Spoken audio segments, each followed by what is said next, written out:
Welcome top news today. President Trump's assertion that he would have run toward the Parkland, Florida gunman had he been near the school would have been a bold claim for just about anybody to make. "I really believe I'd run in, even if I didn't have a weapon," he said during a meeting at the White House on Monday. Trump has no background in law enforcement or the military, and the boastful nature of the statement, "The president was nowhere near the shooting when it occurred," immediately raised questions about his intent. And given Trump's public track record in the face of proximate danger, his words instead ended up underscoring a separate truth: his actions have, at times, read differently than his tough talk. Spooked at a rally, the most frightened that Trump has ever seemed in public was perhaps a moment during a campaign rally in Dayton, Ohio, in March 2016. The then candidate was in the midst of speaking about manufacturing, when a man hopped the barrier behind him and rushed the stage. Trump stopped speaking, looked nervously behind him and grabbed and started to duck behind his lectern. He was then swarmed by Secret Service agents, who studied him. Trump continued his speech after the disruption, and gave the audience a thumbs up, claiming that he could have handled the attacker himself, despite his first reaction. "I was ready for him," Trump said, "but it's much easier if the cops do it." A Secret Service agent suffered a minor injury in the episode, and the suspect, whom police identified as Thomas DeMassimo, was arrested and charged with 2 misdemeanors.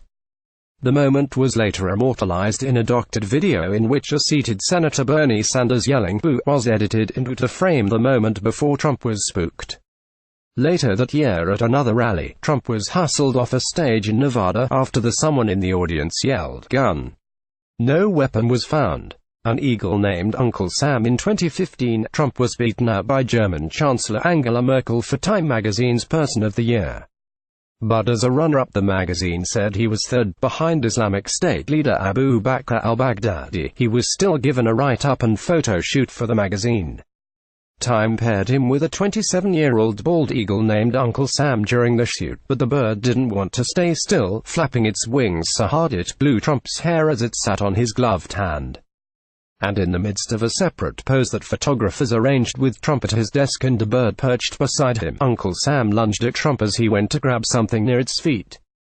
Trump quickly shrank away from the bird, recoiling so far that he nearly fell out of the camera frame. "We're not doing it again, don't worry," Trump told the crew. "What you will do for a cover. This bird is seriously dangerous but beautiful." The Vietnam War. Trump's detractors call him Cadet Bone Spurs for his failure to serve in the Vietnam War, though he was of age, and they have some facts on which to ground their epithet.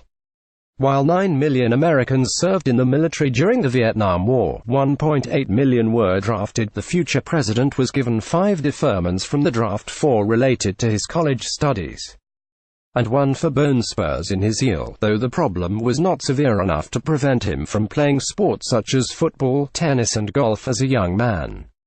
For years, Trump had explained his lack of service by the luck of a high lottery number. The year of Trump's graduation from the University of Pennsylvania's Wharton School, 1968, was the bloodiest for American troops of the war. About 16,900 service members were killed that year. By the time the war ended in 1975, 58,000 Americans had died. In contrast, Special Counsel Robert S.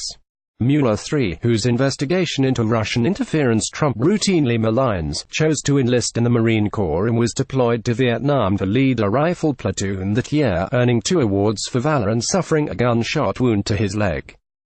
Decades later, Trump told radio host Howard Stern that avoiding sexually transmitted diseases was my personal Vietnam. "I feel like a great and very brave soldier," Trump said. Blood, germs and feels. Trump, who has a reputation as a germaphobe, has spoken about his fear of contamination for years.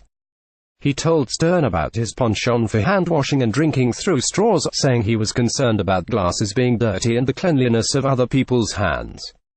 He also told the radio host that he was terrified of blood. "I'm not good for medical," he said in a 2008 interview. "In other words, if you cut your finger and there's blood pouring out, I'm gone." He told Stern about an old man falling from the stage during a benefit at his Mar-a-Lago club. "I said, 'Oh my God, that's disgusting,' and I turned away," Trump said. "I didn't want to touch him. He's bleeding all over the place. I felt terrible. You know, beautiful marble floor, didn't look like it. It changed color, became very red, and you have this poor guy, 80 years old, laying on the floor unconscious, and all the rich people are turning away. Oh my God, this is terrible, this is disgusting, and you know, the turning away. Nobody wants to help the guy. Trump said Marines at the benefit came to the aid of the fallen man, and the future president kicked into action. I was saying, get that blood cleaned up, it's disgusting, said Trump. The next day, I forgot to call to say he's okay. No-go zones. For decades, presidents have visited troops overseas at least once a year, especially during the first year in office. Vice President Pence went to Afghanistan on Trump's behalf before Christmas, and he visited troops who are fighting the Islamic State in Syria and Iraq at an undisclosed military base last month. But Trump has yet to visit a combat zone, despite the United States military entanglements overseas.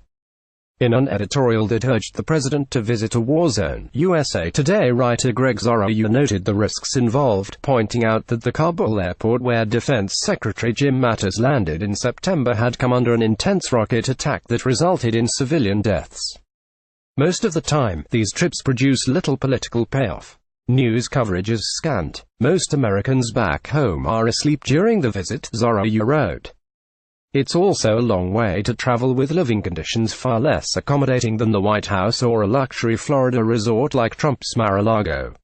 President Trump covers himself from the rain with an umbrella while his son, Barron Trump, walks behind as they board Air Force One in West Palm Beach, Florida, after a holiday weekend in January. Andrew Harnick, Associated Press. Trump also waited nearly 2 weeks to visit hurricane-ravaged Puerto Rico in October, then made a series of remarks that some saw as gaffes. I've been to Puerto Rico many times. And I've always loved it, he said in his remarks. And your weather is second to none, but every once in a while you get hit. Trump has talked exceedingly tough on North Korea, to the chagrin of some foreign policy experts, but a highly touted trip to the demilitarized zone between North and South Korea in November, all but one president since Ronald Reagan has made the pilgrimage, was cancelled at the last minute because of hazy skies. A month after the launch of his presidential campaign, he made a show of visiting the border near Laredo, Texas, repeatedly talking up the danger of the visit. I may never see you again, but we're going to do it, he told Fox News. His trip to Laredo, a news conference at an airport hotel and a brief visit to the bridge connecting the city to Mexico, lasted less than 3 hours. Laredo is one of the safest cities in Texas and has a lower murder rate than Trump's hometown, New York City. You never stand in front of the door. During an interview with The Washington Post in 2016, Trump spoke about collecting rent from buildings his father owned in dangerous areas, such as Coney Island, Brooklyn, and Cincinnati, where he said he was liable to get shot if he came at the wrong time. You know when you collect rent, and you may have heard this, but you never stand in front of the door, Trump said. And you always knock this way because you get bad things coming through the door. Jenna Johnson, Michael Kranish and David Nakamura contributed to this report. Read more. The Snake: How Trump Appropriated a Radical Black Singer's Lyrics for Immigration Fear-Mongering. A superintendent threatens to suspend students protesting gun laws. But that's not legal. Twitter suspends thousands of suspected bot accounts, and the Trump crowd is furious. Alexandra Petri: Donald Trump possesses rare powers. Didn't you know?